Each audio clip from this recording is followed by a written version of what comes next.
No sé si ustedes lo notaron, pero varias declaraciones de esta semana, especialmente de Boric y de Vallejo, pero en general de todas sus autoridades, demuestran que están nerviosos. Se nota en lo que dicen, en la forma en que lo dicen. De hecho, el presidente y la vocera hicieron una declaración que, en mi opinión, confirma incluso que el nerviosismo está siendo un poco desesperado. Ya voy a eso. Para entender el contexto de estas reacciones. Fracasaron en la Convención Constitucional. No han podido aprobar sus reformas más emblemáticas. La derecha sigue liderando las encuestas. No se ve fácil que puedan revertir la situación en que están y quizá por eso activaron el plan que yo llamo de salvataje. Lo que está pasando realmente con la eventual condonación del CAE y las reales intenciones de Boric con esa medida, el intento de Vallejo por desplazar a Janet Jara para ser ella la que logre la aprobación de la reforma que pretende llevar al 6% de los ahorros de los trabajadores a un fondo común administrado por el Estado, el ridículo que hicieron con las propuestas en materia de seguridad y sobre todo el nerviosismo del gobierno en este nuevo resumen semanal. El gobierno no solo está atento a las encuestas, también paga las propias y las cosas no se ven bien, como decíamos. Si no logran aprobar su reforma y adicionalmente pierden en la presidencial, la meteórica carrera política que han tenido podría terminar mal. Quizá por eso decidieron concentrar esfuerzos en el cumplimiento de una de sus promesas de campaña, la condonación del CAE. Lo interesante es ver cómo es que la vocera de gobierno plantea el tema, porque dice mucho de su estado de ánimo, de la inquietud que experimenta el gobierno. Pero antes de eso, los eventuales beneficiados con la condonación de la deuda que contrajeron para pagar su estudio con aval del Estado son muchos y son jóvenes. Concretamente son 900.000 deudores, o sea, casi 1 millón de eventuales votantes. Muchos de ellos jóvenes, además, es decir, que son parte del grupo etario y social, ojo porque esto es relevante, en el que Boric tiene mayor nivel de aprobación. Un grupo que además está incómodo. Contaban con el cumplimiento de esta promesa de campaña, al punto que seguramente muchos dejaron de pagar la deuda por esta razón, porque los discursos de campaña tienen efecto en las personas. De hecho, no es casualidad que en 2017 la mayoría de los deudores estuvieran al día en sus cuotas y que en 2023 llegáramos a la situación opuesta. La mayoría está en mora. Son muchos votantes, pero la medida sería también muy cara. Cataldo dice que costaría 9.000 millones de dólares. Horizontal, centro de estudios ligado a Bópoli, estimó que el costo de condonar toda la deuda del CAE costaría 11.270 millones de dólares, o sea, 3,7% del PIB. En otras palabras, es caro, pero es popular.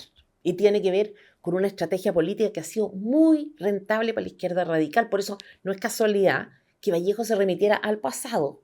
Es un tema de preocupación que nos asiste desde incluso antes del 2011, cuando éramos dirigentes estudiantiles, que lo hemos venido demandando y ahora que somos gobierno lo vamos a concretar y cumplir en la presentación de un proyecto antes de septiembre de este año. Pero vean ustedes lo que agrega Vallejo. Es un año para concretar y concretar compromisos como la ley para el término del CAE. Da explicaciones en relación a la demora, es decir, al tiempo, que es lo que les preocupa, a la importancia que tiene no defraudar, a la complejidad, etc. Están nerviosos.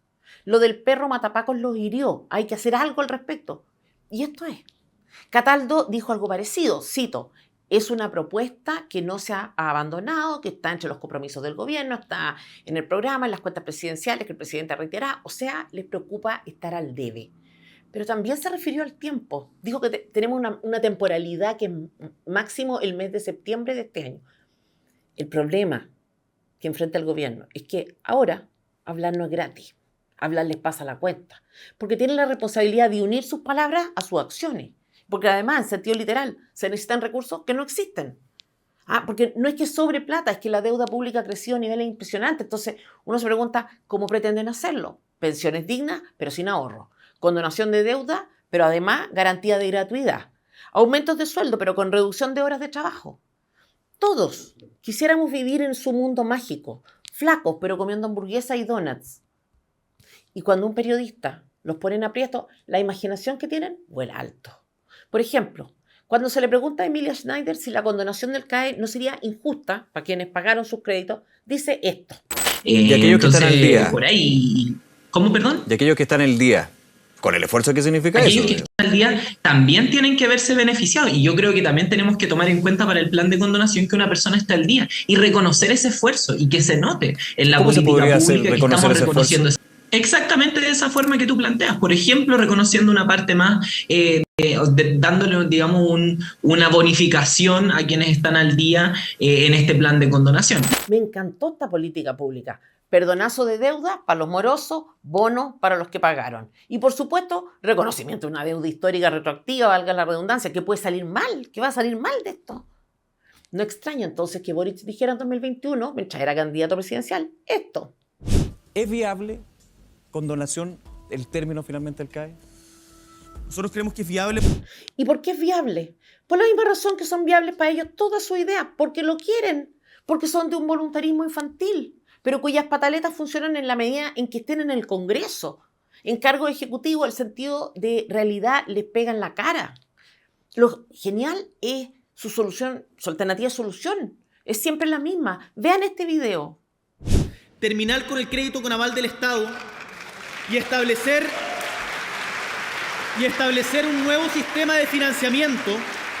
Gratuidad, perdonazo y un nuevo sistema de financiamiento. Obvio. ¿De qué otra forma podía ser? La verdad es que tampoco entiendo bien el papel de Mario Marcel en este circo. Hace unos meses decía esto. El ministro de Hacienda, Mario Marcel, reiteró que no es el momento para efectuar la condonación del CAE. Y esto otro. Primero tenemos que tener claro si vamos a tener financiamiento para cosas más urgentes como el aumento de la pensión garantizada universal. Claro, ahora como el economista que se supone que es decir, como un individuo que entiende la relación entre las posibilidades y los recursos disponibles. ¿Cómo enfrentará este nuevo desafío? Yo le sugiero que suplique por una lluvia de maná, no se me ocurre nada mejor. ¿Y saben cómo es obvio que están nerviosos? Porque recurrieron exactamente al mismo mecanismo que usó la derecha para lograr que la gente votara a favor de la última propuesta constitucional, el miedo al estallido, como le dicen ellos. Y lo hicieron tanto Boric como Vallejo. Vean, en esa entrevista, Vallejo dice fundamentalmente dos cosas. Que todo podría quedar en nada si no se aprueban sus reformas, y esto constituye, como decíamos, la preocupación principal del gobierno, pero de paso también amenaza con una agudización del malestar y un impedimento para el progreso del país. El otro día alguien me decía que yo sobreinterpretaba a veces en mis comentarios, pero ¿es casualidad que Boric usara el mismo recurso, exactamente el mismo recurso que su vocera? Juzguen ustedes, lo que dijo fue que ignorar el malestar, Boric, que ignorar el malestar que según él motivó las movilizaciones podría pasarnos la cuenta como país. Yo creo que es importante recordar el malestar y las demandas que habían detrás de las expresiones, movilización que hubo durante esa época. Podremos postergarlo, se podrá meter debajo de la alfombra, pero finalmente la falta de cohesión social nos va a terminar pasando la cuenta como país.